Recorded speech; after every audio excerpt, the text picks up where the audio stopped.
संतप्त मानस शांत, जिनके गुणों के गान में वर्धमान महान जिन विचरे हमारे ध्यान।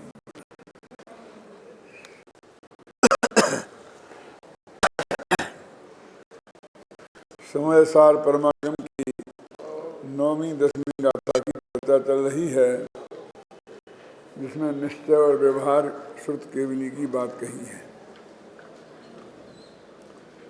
आगे केवली के संदर्भ में भी ऐसा कथन आता है कि निश्चय से जो अपने अकेले आत्मा को जानते हैं वो केवली हैं, और जो लोकालोक को जानते हैं वो व्यवहार से केवली हैं। तो ऐसे दो प्रकार के केवली होते होंगे, एक अकेले निश्चय वाले और एक अकेले व्यवहार वाले।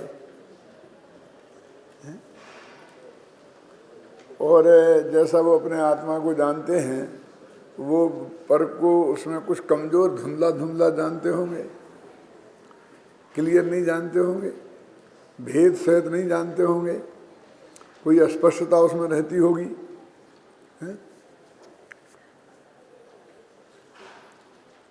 मतलब ये है कि वे स्व और पर को दोनों को बिल्कुल एक सा जानते हैं। फर्क तो ये है कि स्व को स्व जानते हैं और पर को पर, तो ये तो वस्तु का स्वरूप है, स्थिति है। इस परम सत्य को जानना, तो इसमें कहाँ नहीं जानने वाली बात आ गई। अब सिर्फ एक नियम बनाया था ना अपन ने कि पर के साथ हम किसी भी तरीके के संबंध की बात कहेंगे तो उसे व्यवहार न समझना, बस खत्म। अब उस नियम के हिसाब से कहा कि वो व्यवहार न का कथन है कि पर को जानते हैं। इसमें नहीं जानने की, कम जानने की, अस्पष्ट जानने की, पहले जानने की, बाद में जानने की, ऐसा कोई भेद है ही नहीं। क्योंकि केवली के तो ज्ञान दर्शन दोनों एक साथ ही होते हैं और स्वपर का प्रकाशन भी एक साथ होते हैं। कर्म साधो जानना होता ही नहीं है। क्यों इस बात में कहीं किसी कोई शंका की गुंजाइश दिखती है?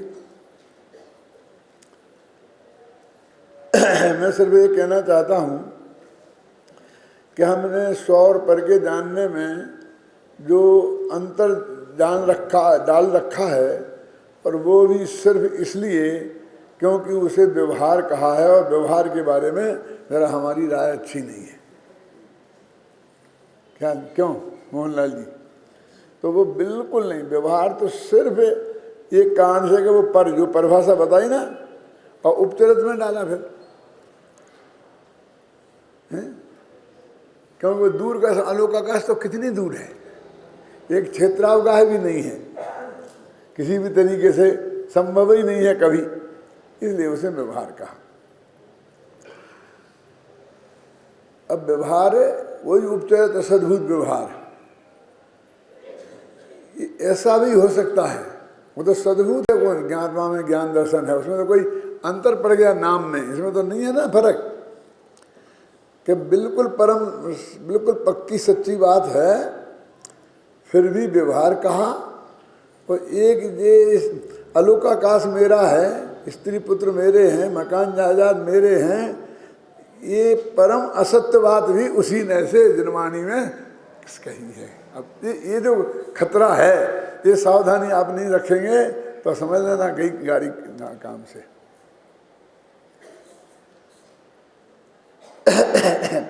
इसलिए आप इसे समझना, मैं ज़्यादा चर्चा इसकी नहीं करना चाहता हूँ। मैं केवली के आधार पर यहाँ शुद्ध केवली की बात करना चाहता हूँ कि जैसे केवली केवल ज्ञान से स्व को जानते हैं और केवल ज्ञान से पर को जानते हैं, और उनका स्व का जानना निश्चय कहलाता है और पर का जानना व्यवहार कहलाता है। वैसे केवल ज्ञान में तो निश्चय व्यवहार लगते ही नहीं, हमने अपनी तरफ से लगाए हैं उसमें। तो ऐसे ही शुद्ध केवली स्व और पर को जो जानते हैं, तो पर का जानना व्यवहार कहलाता है, स्व का जानना निश्चय कहलाता है, लेकिन जानने में कोई अंतर नहीं है। अब थोड़ा एक कदम आगे,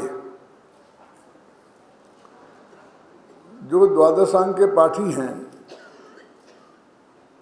तो वे यदि उन्हें द्वादशांग के पाठी तो हुए और आत्मा का अनुभव नहीं हुआ, आत्मा को नहीं जानते हैं वे, तो फिर वो व्यवहार शुद्ध केवली कहलाएंगे और निश्चय नहीं कहलाएंगे, ऐसे ही होगा ना। और आत्मा का अनुभव हुआ तो वे निश्चय शुद्ध केवली कहलाएंगे और द्वादशांग के पाठी नहीं हैं। वो जो शेर हो गया था और कोई तुष्मासम घुसंतों वाले हो गए थे, तो ये नहीं है, ये बात सही नहीं है। क्योंकि जो द्वादशांग का पाठी होगा वो गारंटी से सम्यक दृष्टि होता है, मिथ्या दृष्टि द्वादशांग का पाठी होता ही नहीं। चाहे राष्ट्रपावड़ में लिखा हो, चाहे किसी ने भी लिखा हो, भगवान महावीर यहाँ आके कहें तो भी उसको बात को नहीं मानना कि द्वादशांग का पाठी हो सम्यक दृष्टि। अभी आज निकाल दोगे ना, सब बागम धरोगी, इसलिए कह रहा हूं मैं। तो वहां सब बागम धरोगी का क्या अर्थ करना, क्या है? इसका नाम है आगम की श्रद्धा। सब्बागम धरोगी का 11 अंग और 9 पूर्व, इतना अर्थ करना कि जितना द्रव्यलिंगी मुनि मिथ्या दृष्टि है और वो इतना ज्ञान जिसके हो जाता है अधिकतम, तो उतना ही अर्थ करना। द्वादशांग लिखा हो चाहे जो कुछ लिखा हो, चाहे सब्बागम लिखा हो चाहे कुछ लिखा हो, क्योंकि संक्षेप कथन में ऐसा कथन होता है क्या, या तो हमें डिटेल खोल के बताएं, इतनी लंबी लंबी बातें हम करने की हमें समय नहीं है। तो हम जानते हैं तुम कितने ही बड़े विद्वान बन जाना, लेकिन आत्मा का अनुभव नहीं होगा तो काम नहीं होगा। अब कितना ही बड़े विद्वान बन जाना, मैं टोडरमल जी के बराबर बन जाना फिर भी, और कांजी स्वामी के बराबर बन जाना फिर भी, क्या मतलब? कितने बड़े का मतलब क्या बोल? बड़े बड़े विद्वानों के तो हमने इनके ही नाम सुने हैं, क्यों? मतलब आत्मा के अनुभव के बिना जितना अधिक ज्ञान हो सकता है उतना, और वो उतना बड़े में 9 अंग 11 अंग और 9 पूरम। असलियत में ऐसा है, मुझे ज़्यादा डिटेल का नाम ख्याल में नहीं है, लेकिन मैं ये बताता हूँ कि ये 11 अंग और 9 पूर्व में वो आत्मा का जो अपन त्रिकाली ध्रुव पर से भिन्न पर्याय से भिन्न, वो बात नहीं है। वो कोई कौन सा 10वां पूर्व और उसका कोई अंश और उसका एक प्रकरण विशेष है, इसलिए 9 पूर्व बोलते हैं। तो असलियत में वास्तव में उसने वो तो पढ़ा ही नहीं। मैंने ऐसा नहीं कहा उसने वो भी पढ़ लिया और उसे नहीं हुआ।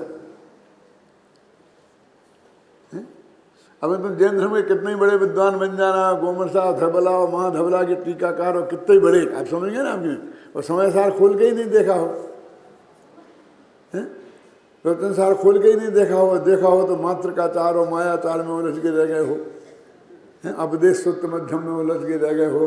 अपदेश का नहीं है, सुत्त नहीं है, संत नहीं है, पर इसमें एक एक गाथा की एक एक शब्द पे लड़ मरे हो, लेना नहीं देना नहीं।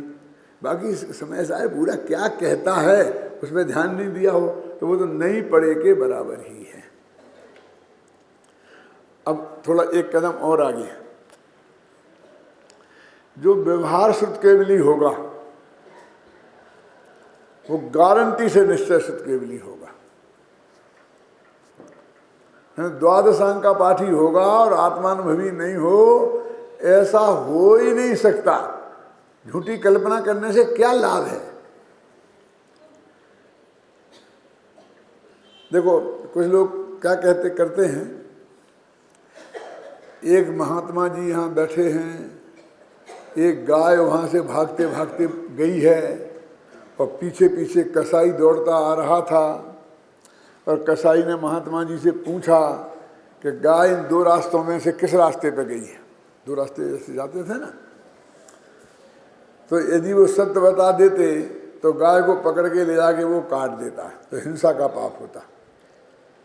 और यदि झूठ बता दें तो वो गलत रास्ते पे चला जाएगा तो गाय बच जाएगी। तो बोलो वो झूठ बोलना ठीक है कि गलत?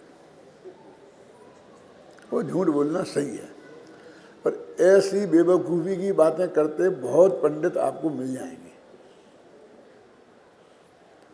क्या कह रहे हैं आप? इसमें क्या बेवकूफ़ी है? यानी तू किसी ना किसी तरकीब से झूठ बोलने को अच्छा बताना चाहता है, तेरी नीयत खोटी है।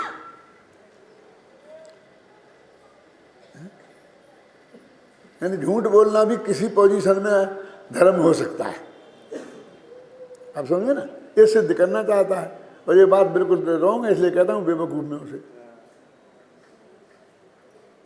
कि साहब ये उदाहरण तो हमने दिया था। हाँ, आपसे तो हमने नहीं कहा, हमने आपसे, हमें पता भी नहीं कि आपने कहा था। अब अपने माथे पर लेने की कोशिश नहीं करना। और ये नकली उदाहरण खड़ा किया। ऐसा कभी कहीं हुआ हो 3 लोगों को 3 काल में, तो केवली से पूछ लेना। बस उसने अपनी कल्पना से उदाहरण खड़ा किया और आप उसको झूठ बोलना सही हो सकता है, बस ये सिद्ध करना है। तीसरी बात, क्यों जी, कोई तीसरा रास्ता नहीं है। ये बताना जरूरी है कि इधर गई के इधर, कि सत्य बोलना और झूठ बोलना दोनों जरूरी है क्या? चुप रहने का एक रास्ता तीसरा नहीं है? क्यों? वो चुप नहीं रह सकता है। क्यों साहब? तो चुप रह के क्या करेगा? वो तो मानेगा नहीं सामने वाला, तो बोलेगा कि भाई मैंने देखा नहीं, तो ये झूठ हो गया, क्योंकि देखा तो है। अब बोलो, अब क्या करें मनीष? अरे इंदिरा गांधी का जीवन चरित्र पढ़ लेना, उसमें तो मिल जाएगा इसका जवाब। क्या कि जब वो सहाय आयोग में देने जाती थी जवाब, वो हजारों प्रश्न पूछते थे, ए सुमन भाई तुम्हारे सहाय गुजराती महाराज, तो वो कहती थी इस प्रश्न का उत्तर देने के लिए मैं बाध्य नहीं हूं। कोई कानून हिंदुस्तान की दुनिया में ऐसा नहीं है कि कोई प्रश्न कोई पूछे तो सामने वाले को उत्तर देना ही पड़े। एक कोई बाध्यता नहीं है कानूनी। इसलिए आपने ये प्रश्न पूछा और इस प्रश्न का उत्तर देने के लिए मैं बाध्य हूं क्या? नहीं, खत्म। हाँ, 1000 बार उसने ये बोला। तो सामने वाले वकील ने, वो भी लेखी मेखी कौन था, जरा बहुत उठल पटक कही। तो इनके वकील ने कहा खड़े होकर के कि साहब इन्हें आप क्यों इन्हें परेशान कर रहे हैं? कि जवाब नहीं, कि मैं कह रहा हूँ ना कि आप क्यों परेशान नहीं हो सकते हैं ना जज साहब, ना आप कुछ नहीं, कोई नहीं कर सकता है। तो उन्होंने कहा कि अभी मैंने बहुत कानून पढ़ा है और तुम्हें मेरे पास आकर 10 साल कानून पढ़ना पड़ेगा। इंदिरा गांधी के वकील ने उस वकील से कहा कि कानून किसे कहते हैं, तुम्हें 10 साल मेरे पास आके पढ़ना पड़ेगा। समझ में आया कि नहीं आया? तो मैं कहता हूं कि क्या जरूरी है, वो उत्तर देने को बाध्य है। अब क्या करना चाहिए बोलो? मैं आपसे पूछता हूं, उसे ये उत्तर दे देना चाहिए ना? कि मैं कहता हूं ये उत्तर देने के लिए भी वो कहां बाध्य है? वो अदालत में तो इतना उत्तर देने के लिए बाध्य भी है क्या?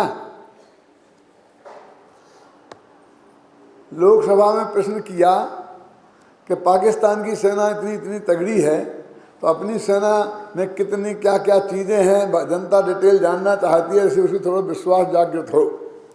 ये प्रश्न का जवाब देना था। तो नेहरू जी से पूछा तो उन्होंने खड़े होकर जवाब दिया कि देश के हित में इस प्रश्न का उत्तर देना देश के हित में नहीं है। मैं नहीं जानता हूं कितनी क्या पोजीशन है। तो उन्होंने कहा आप तो टालते हैं, उत्तर नहीं देते हैं। कौन कहता उत्तर नहीं देते हैं? ये क्या है जो दिया है, जो अभी आपको दिया है वो क्या है? क्या इंदिरा गांधी ने मालूम क्या कहा था कि मैं बाध्य क्यों नहीं हूं? अब क्यों नहीं है बाध्य? कैबिनेट की मीटिंग हुई है, ये पूछा कि जब आपने इमरजेंसी लगाने का तय किया तो किस मिनिस्टर ने क्या कहा था? माने जगजीवन राम ये कहते फिरते थे कि मैंने तो विरोध किया था कि इमरजेंसी मत लगा। कैबिनेट की मीटिंग में इंदिरा गांधी, वो कहते कैबिनेट का निर्णय है, सर्वसम्मति से कैबिनेट ने पास किया, तो मेरे पे कोई केस कैसे चल सकता है? चले तो कैबिनेट पे चले। समझ गया? कैबिनेट समझते हैं? एक हाई जो वरिष्ठ मिनिस्टरों का एक ग्रुप होता है जो ऐसे महत्वपूर्ण निर्णय उसमें लिए जाते हैं, उसे कैबिनेट बोलते हैं, वो होती है। तो कैबिनेट में ये निर्णय है, वो कहे कि कैबिनेट का निर्णय है, मेरे से क्यों पूछते हो? तो आप बताइए ना, किसी ने विरोध किया था क्या उस वक्त कि वहाँ पर ये पहले प्रतिज्ञा ली जाती है कि इसकी गुप्तता को कोई भंग नहीं करेगा। तो कोई कहता हो कि उसने विरोध किया है तो उस पर मुकदमा चलाओ कि उसने उस नियम का भंग किया, तो जेल में उसे डालो, उस वकील ने कहा। कोई आगे कहे कि मैंने विरोध किया था, सर्वसम्मति से पास हुआ, तुम्हारे साइन है ना उस पर, तो झगड़ा खत्म। और तुमने विरोध किया था तो सबसे पहले तो तुम्हें जेल में जाना पड़ेगा। कौन से अपराध पर? कि तुमने गोपनीयता भंग की। तो मैंने जब राष्ट्रपति से प्रधानमंत्री पद की शपथ ली थी ना, तो गोपनीयता की कसम खाई थी। और तुम्हारे जो प्रश्न हैं वो सब गोपनीयता को भंग करने वाले हैं, इसलिए मैं जवाब नहीं दे सकती। तो जब इनने दीक्षा ली थी तब उनने कोई कसम नहीं खाई थी कि मैं दुनिया वालों के हर प्रश्न का जवाब देता फिरूंगा। क्यों? मैंने कितना आर्टिफिशियल उदाहरण, जनता फंस जाती है ऐसे ही। कोई वो द्वादशांग का पाठी हो, फिर भी आत्मा का अनुभव नहीं हो, लेकिन ऐसा होता ही कहाँ है? बताओ ना कहाँ लिखा है, कौन से शास्त्र में होता है? क्या लिखा है कि होए तो लिखा ना, होता तो नहीं है। क्यों? ये तो उन्होंने अंदाजा लगाने की बात कही। मैं एक नहीं 25 बातें बता सकता हूँ, और सुनना है इसको। 3 लोग को नाजू खाए और मिटे न भूख, कणा न लहाए। 3 लोग में कहाँ कहाँ अनाज पैदा होता है? स्वर्गों में कौन सा अनाज पैदा होता है? होता होगा। तो नरकों में कौन सा होता है? सर्वा सिद्धि में क्या होता है? कोई अनाज 3 लोक में नहीं, अकेला सिर्फ मध्य लोक में होता है, वो भी पृथ्वी पे। और पृथ्वी में 3/4 समुद्र है, पानी है, और 1/4 पृथ्वी है। और उस पृथ्वी में कितनी पहाड़ हैं, नदियां हैं, मकान हैं, शहर बसे हुए हैं, कितने से हिस्से में 3 लोग के अनंत में भाग में खेती होती है। क्यों? तो ये कल्पना लोग की उड़ान नहीं है? बोलो मैं आपसे पूछता हूं क्या करें? तो क्या नहीं लिखा है ना, छाडला में लिखा है 3 लोग में अनाज पैदा, स्वर्गों में अनाज पैदा होता ही होगा। रिसर्च की जानी चाहिए, है ना ये पागलपन। अरे भाई, उनने को जो मध्यलोक में अनाज होता है उतने खाने की बात भी नहीं है, उतना भी उसके पेट में नहीं बनेगा। सिर्फ तुम्हें अंदाजा लगवा रहे हैं कि बहुत भूख का दुख है, बस तुम, क्योंकि तुम्हें 2 रोटियों का दुख भूख लगती है, और जब नहीं मिलती है तो तुम तड़प जाते हो। बस तुम उससे अंदाज लगाओ, बस इतनी सी बात है, और कुछ नहीं है उसका अर्थ। अनेक तुम अपना दिमाग लगाओगे तो ऐसे बहुत। अभी तो मैंने दादा को इनको निकाल के बताया था, मैंने अभी लिखा भी है प्रवचन सार की टीका में। क्या लिखा है भाई जी? एक जगह लिखा कि 1 लाख करोड़ भव में भी क्या है, 7 सहस्र कोटियों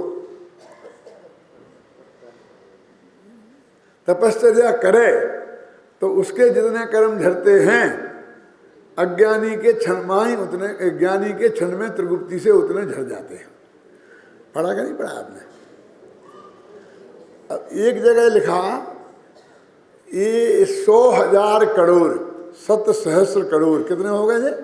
तो 1 लाख करोड़ हो गए। और दूसरी जगह लिखा कि अकेला सहस्र करोड़, 1000 करोड़। तो 1 लाख करोड़ में 1000 करोड़ में कितना फर्क है?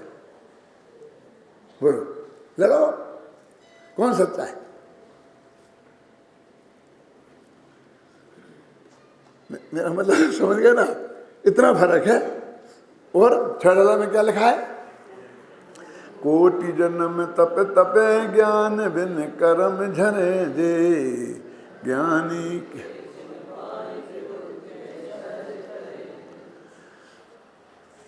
तो यहाँ कोटि जन्म तप तपें, तो यहाँ करोड़ जन्म लिखा, वहाँ 10 करोड़ लिखा और वहाँ 100 करोड़ लिखा। बोलो 3 में से कौन करोड़ लिखा? और 7 सहस्त्र कोड़ी हो, और वहाँ शायद बरस लिखा, क्या लिखा अभी नहीं है, एक जगह बरस लिखा, एक जगह भव लिखा। ये कहते कितना झगड़ा, अब क्या करें, क्या माने, क्या माने? कुछ नहीं मानो। क्यों कि सबसे बड़ी बात तो ये है कि अज्ञानी के करोड़ नहीं, अनंत भव भी वो तप करे तो भी एक कर्म झड़ता नहीं है। ये उतने कर्म झड़ने का सवाल कहाँ है?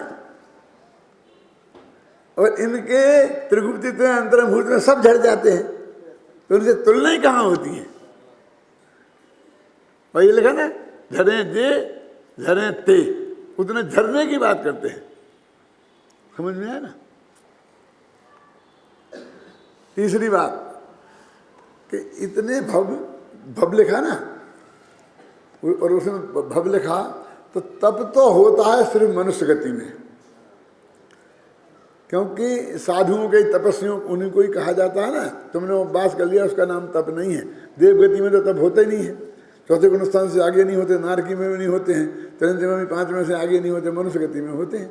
और मनुष्यों के भव 2000 सागर में कितने मिलते हैं? काय के 48, 2400 मुफ्त में ही गए, अपर्याप्त तक के।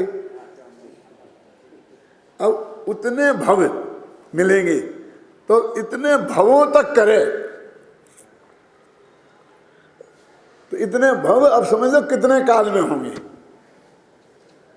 फिर निवोध में जाएगा, फिर वहां अनंत काल रहेगा जो भी है, फिर वहां से निकलेगा।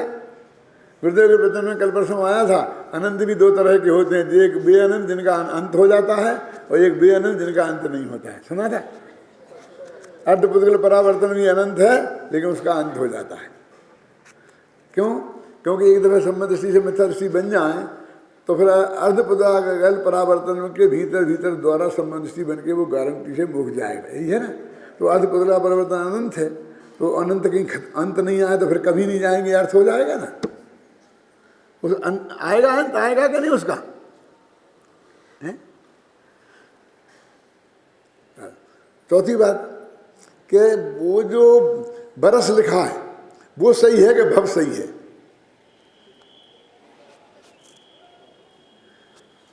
भव तो यहां कट गया, क्योंकि इतने भव नहीं होते ना मनुष्य के भव।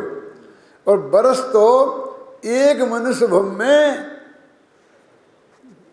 1 करोड़ भव भी हो सकते हैं, और 10 करोड़ भी हो सकते हैं, और लाख करोड़ भी हो सकते हैं।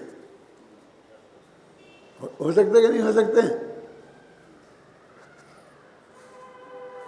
तो भैया ज़्यादा इनकी डिटेल में जाने की जरूरत नहीं है, समझ लेना कि बस ज्ञान की सम्यक ज्ञान की महिमा बहुत है, बस इतना ही अर्थ उसका समझना, कुछ ज़्यादा डिटेल उसमें जाने की जरूरत नहीं है। समझे ना? तो ऐसे प्रकरण आगम में हजारों जगह मिलेंगे, तो घबराना नहीं, अपना बुद्धि और विवेक का काम करना है। अपने जो जैन समाज में नई साधुओं की परंपरा चली है ना, तो उनमें शांति सागर, वीर सागर, ये अपने थे ना सबसे पहले। तो भाग्य से अपने विद्यालय में भी विद्यार्थी पढ़ने आए थे, एक का नाम था शांति सागर और एक का नाम था वीर सागर। क्योंकि शांति सागर वीर सागर की क्या बात करते हुए, तो हमारे यहाँ पढ़ते, उन्हें तो हमने पढ़ाया है। क्यों? अब जो नए निकले विवेक सागर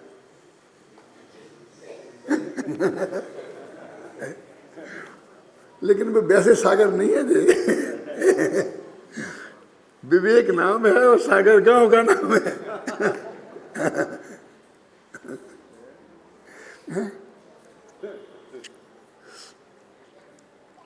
इतिहास का भी शोध करेगा, क्यों? तो ये लिख सकता है, डॉक्टर हुकुमचंद भारल के पास में शांति सागर, वीर सागर और विवेक सागर में अध्ययन किया था। इतने बड़े विद्वान थे इन सबको।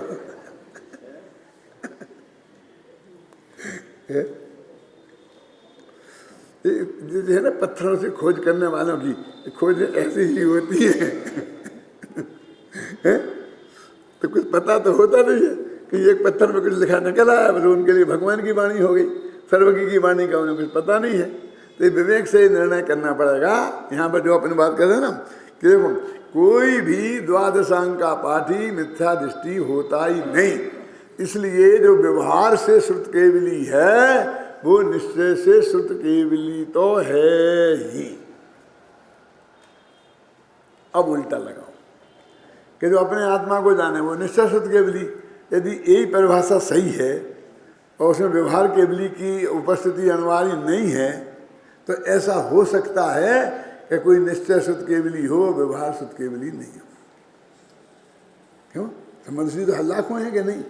ऐसा है नहीं, तो उधर से यहाँ की व्याप्ति घटती है। जहाँ जहाँ धुआं है वहाँ वहाँ अग्नि अवश्य होगी, लेकिन जहाँ जहाँ अग्नि है वहाँ धुआं अवश्य होगा, इसकी कोई गारंटी नहीं है। इसलिए वहाँ व्याप्ति उल्टी घटाई जाती है। समझिए ना आपने? क्योंकि निर्धूम अग्नि भी होती है। यहां तो ऐसा है ही नहीं, दो तरफ से घटती है, दोनों का अभिनव भाव है। फिर भी आप मान लो तो जो जो निश्चय संबंध दृष्टि, निश्चय शुद्ध केवली माने संबंध दृष्टि होगा, उन सबका व्यवहार केवली होना जरूरी नहीं, व्यवहार शुद्ध केवली होना जरूरी नहीं है, लेकिन जो व्यवहार शुद्ध केवली होगा उसका निश्चय केवली होना अत्यंत जरूरी है। ऐसी व्याप्ति इधर से घटेगी। और आप तो उसकी छुट्टी करना चाहते हैं। अब जानते हैं फिर वो जो शुद्ध ज्ञान होता है तो मनुष्य में हमें तुम्हें तो हो ही नहीं सकता द्वादशांग के पाठी। एक तो मुनिराजों को होता है, एक स्वधर्म चौथे गुणस्थान में भी होता है, लेकिन स्वधर्म में मानो द्वादशांग का पाठी होता है।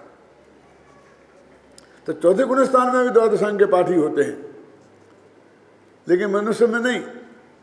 अब वहाँ ये चौथे के नीचे होते हैं, कोई शुद्ध केवली बताओ कहीं शास्त्र में निकलते हैं तुम्हारे गुणस्थानों के हिसाब से?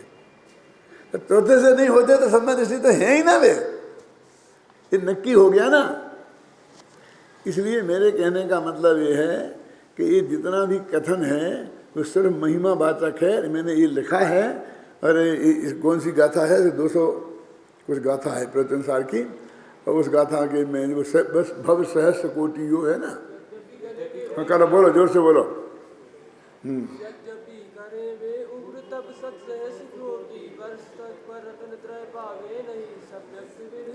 अब इसमें तो बरस लिखा और छड़ा की पढ़ो, उसमें जन्म लिखा भव। अब हमें कोई फर्क नहीं पड़ता जन्म और भव में।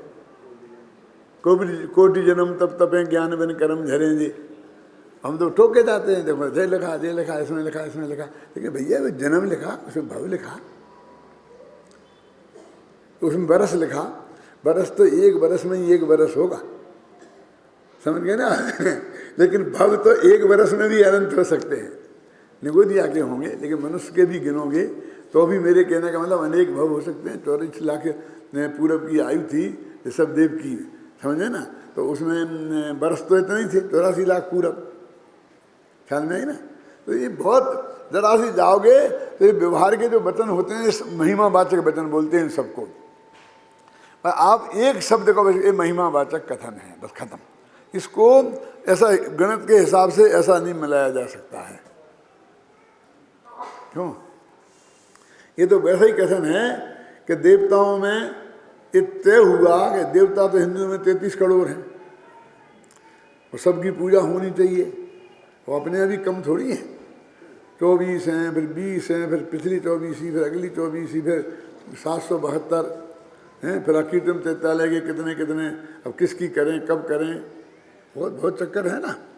तो वहाँ झगड़ा हुआ कि सबसे पहले किसकी हो, बस कम से कम एक नक्की तो हो जाए। तो तय हुआ कि सब लोग पृथ्वी का चक्कर काटें परिक्रमा दे के, और जो पहले आ जाएगा देवता, ये भी परीक्षा में बैठे, तो उनकी पूजा पहले से होगा कि मेरी पूजा पहले हो, इसलिए सब भागे।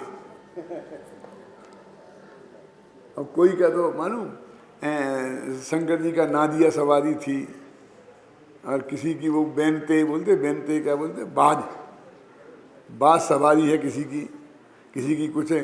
और गणेश जी की तो चूहा है। अब चूहा उनके साथ दौड़ेगा तो पीछे ही रह जाएगा ना। तो उसने कहा गणेश जी ने अपने शंकर पार्वती की परिक्रमा दी और वहाँ आके बैठ गए। जब लौट के लोग आए तो सबसे पहले वहाँ गणेश जी मिले कि गणेश जी जीत गए, गणेश जी जीत गए। और वो जो थे ना, कौन न्यायाधीश लोग बैठे थे, जजेज, उनने फैसला दे दिया कि गणेश जी जीत गए, इसलिए गणेश जी पूजे जाएंगे। और उस दिन से गणेश जी पहले पूजे जा रहे हैं, है ना। क्यों, ये भी वैसे ही काम नहीं है कि तय हुआ सारी पृथ्वी और माता। ये कुछ सिर्फ कथन सिर्फ इस बात का है कि माता पिता पृथ्वी से भी महान है। और जो अपने माता पिता के चक्कर करता रहता है, उससे ज़्यादा महान काम कोई नहीं है। किसी बहुत समझदार के दिमाग की उपज है, हो सकता है कि उसके बच्चे उसकी उपेक्षा करते होंगे समझ में आ रहा है आपकी बता। उसकी खुद की भी समस्या हल हो गई और भी लाखों लोगों की समस्या हल हो गई। समझदार बहुत था। क्यों? अरे भाई, ये तो सिर्फ माँ पिता की प्रति श्रद्धा पैदा करने के लिए ही वो कहानी गढ़ी गई है। इससे ज्यादा उसका कोई अर्थ नहीं है, समझे ना। वो तो सिर्फ इतनी सी बात बताने के लिए कि माता पिता की क्या इज्जत हमारी दृष्टि में होनी चाहिए, इसके लिए वो कहानी गढ़ी गई है। इससे ज़्यादा उसका अर्थ निकालना, ऐसी अपने यहाँ भी बहुत सी कहानियाँ मिलेंगी बिल्कुल इसी स्टाइल पे, कि जिस चीज़ पे को ज़्यादा महिमा देना चाहते हैं ना, जैसे मैंने ये बताई ना, सब 3 लोग का नाच खाया फलाना फलाना, ये सब ऐसे ही कथन हैं। और आगम में ऐसे कथन होते हैं। जैसे कोई ये अन्याय है, झूठ है, उनने हमारे साथ छल किया है, ऐसा कुछ नहीं है। तो इतनी ये बात हो गई ना, अपन थोड़ा टीका आप पढ़ लेते हैं। जो श्रुत ज्ञान के बल से केवल शुद्ध आत्मा को जानते हैं, वे श्रुत केवली हैं, यह परमार्थ कथन है। और जो सर्वश्रुत ज्ञान को जानते हैं, वे श्रुत केवली हैं, यह व्यवहार कथन है।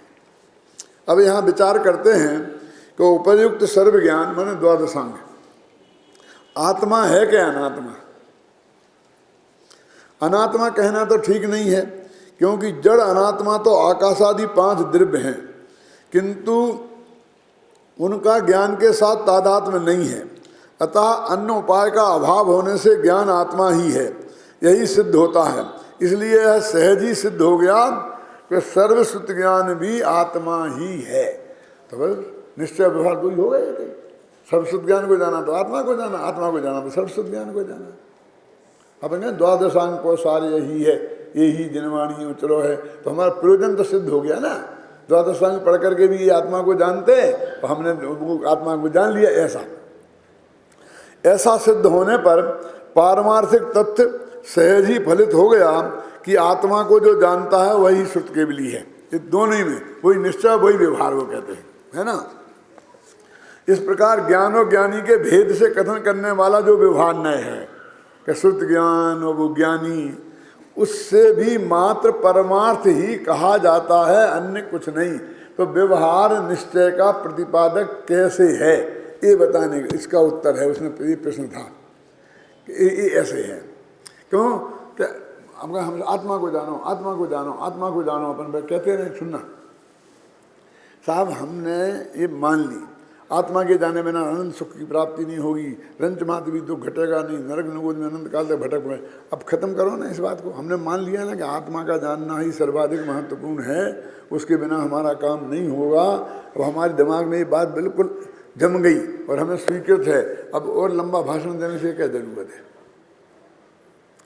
अब तो तुम बताओगे आत्मा को जाने कैसे, आत्मा को कैसे जाने? अगर आत्मा को जानो देखो कोई ये मत समझना कि मैं कोई व्यंग्य कर रहा हूँ कि मजाक उड़ा रहा हूँ। मैं एक सत्य कहा, मेरी मजाक की शैली में प्रतिपादन करने का मेरा तरीका है। आचार्य ने ये नहीं कहा कि आत्मा को कैसे जाने, आंख बंद करके बैठ जाओ, नाक को देखो। ये कहा कि समय सार पढ़ो, द्वादशांग पढ़ो। कहा नहीं कहा? उपायांतर क्या है? उपायांतर क्या है? क्या लिखा? जो जानते तत्वार्थ को, जो जानते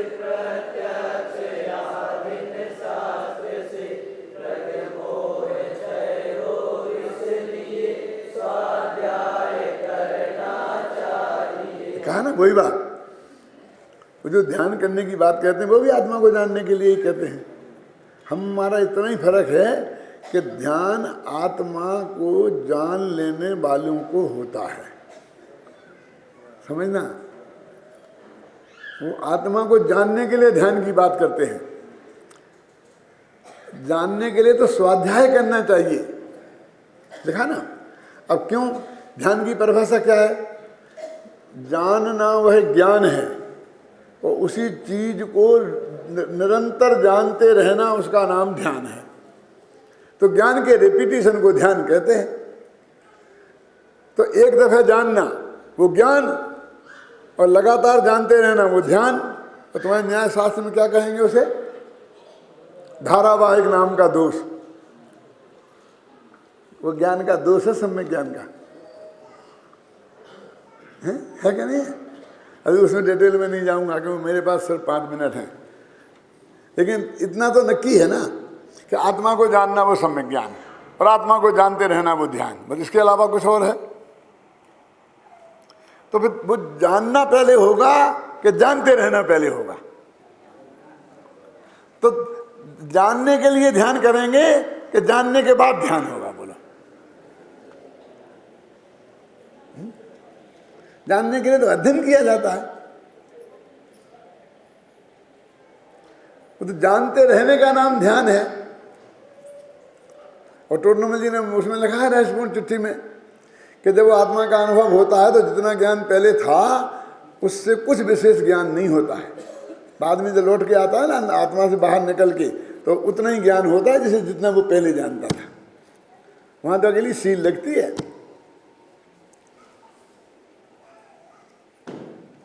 ख्याल में है ना? तो उन्हें भी स्वाध्याय करना चाहिए कि प्रेरणा दी कि नहीं। और इस झगड़े में कहाँ पड़े हम? और अपने यहाँ भी देखिए, सम्यक ज्ञानी होए बहुर दृढ़ चारित्र लीजिए। ध्यान क्या है? चारित्र है ना। तो क्या लिखा? सम्यक ज्ञानी होए, सम्यक दर्शन, सम्यक ज्ञानी पहले हो और फिर दृढ़ चारित्र लो, है ना। वो चारित्र का भेद है ध्यान। तीसरा, सम्यक साथ ज्ञान होए पे भिन्न आराधो। संबंध के साथ सम्यक ज्ञान तो एक साथ ही होते हैं। और चारित्र में हालांकि वो अनंतानंदी कसाई के जाने से चारित्र का अंश भी प्रकट हो जाता है, लेकिन तो भी उसको अस्वीकार करके, क्योंकि जादू तो वो है जो माथे पर चढ़ के बोले कि बाहर से दिखेगा ये चारित्रवंत है, उसे चारित्रवंत माना है, अंदर से नहीं माना। क्यों? अनंत मंदिर गई तो चारित्र हुआ कि नहीं हुआ? अब मान लेते तो क्या तकलीफ थी? सारा व्यवहार बिगड़ जाता। कैसे व्यवहार बिगड़ जाता बोलो? फिर चक्रवर्ती संयमी कहलाते, 96,000 शादियाँ करते, 96,000 घोड़े पर चढ़ते, लड़ाई लड़ने जाते, भाइयों पर चक्र चलाते और चारित्रबंध कहलाते। बोलो, व्यवहार बिगड़ता कि नहीं बिगड़ता? क्यों? अंदर हुआ हो होने दो। कहना तो व्यवहार है ना, हम तो उसे चारित्रबंध बाद में कहेंगे। तो जो इतना चारित्र हुआ उसका क्या करें अभय जी? कि क्या करना है? क्या हमारे पास क्या है? 2 तोले मटर है और टमाटर 10 किलो है। अब हम मटर और टमाटर का साग बनाए, क्या करें क्या करें? माता बहनों से पूछ लो ना, टमाटर में ही डाल दो ना, झगड़ा करो। इतना सा चारित्र है, ज्ञान पूरा है, संबंध में पूरा है, उसमें ही शामिल कर दो। उतना कर दिया करुणा नियोग वालों ने। चारित्र होगी अनंतानुबंधी की 4 प्रकृतियां हैं ना, उनको दर्शन मोहिनी की सर्वघाती, क्यों किया कि नहीं किया? सम्यक दर्शन की सर्वघाती प्रकृतियां कौन है? मिथ्यात्व, मिश्र मिथ्यात्व और नहीं वो अनंतानंद की चौकड़ी तो है, तो चाहते मोहिनी की और सम्यक दर्शन की सर्वघाती। तो सम्यक दर्शन की सर्वघाती प्रकृति है तो उनका घात होगा तो सम्यक दर्शन पैदा होगा।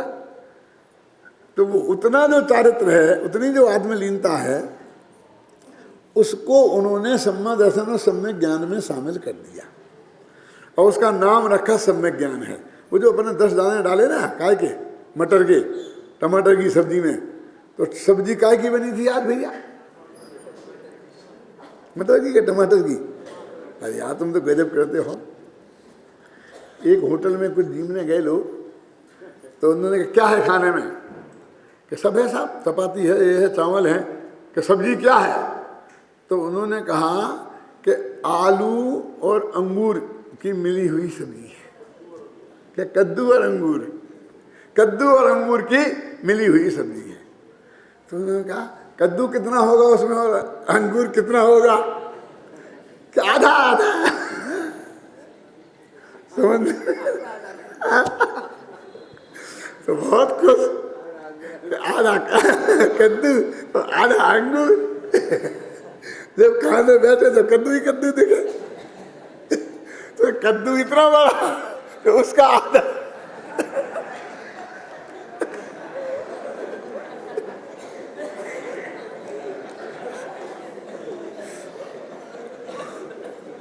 तो ठगना हो किसी को तो उसे ऐसा बोलना कि ये अंगूर की सब्जी है, समझे? तू बोला था ना मटर की सब्जी। टमाटर तो 2 किलो, 4 दाने मटर के, मटर की सब्जी है।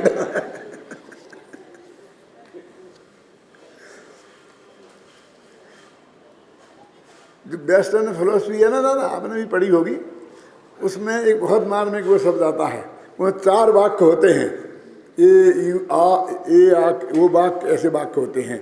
तो उसमें ऐसा है कि 100 आदमी हैं और 99 आ गए तो भी उसके लिए ये बोलेंगे कुछ आ गए,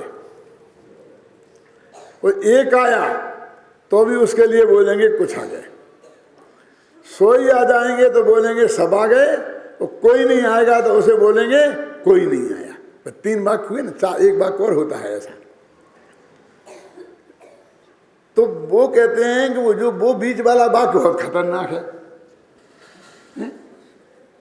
उनसे कुछ आ गए, 1 आया हो भी तो भी कुछ आ गए, और 99 आ गए हो तो भी कुछ। कहते जब तक पूरे नहीं आए तब तक सब आगे नहीं कह सकते, और जब 1 भी बैठा हो तो कोई नहीं आया नहीं कह सकते। समझे ना? ऐसे बात कहते हैं उसमें। तो ऐसी बात यहाँ है कि आप कैसे कह सकते हो कि और वो चीज़ नहीं है, लेकिन उसको आचार्यों ने सम्यक दर्शन सम्यक ज्ञान में शामिल कर लिया, सम्यक चारित्र नाम नहीं दिया। वो सम्यक चारित्र ध्यान को बोलते हैं। तो ध्यान तो इसके बिना तो आत्मानुभूति होती नहीं है। वो जितना भी लगता हो, एक समय जो भी लोग होता हो, क्यों?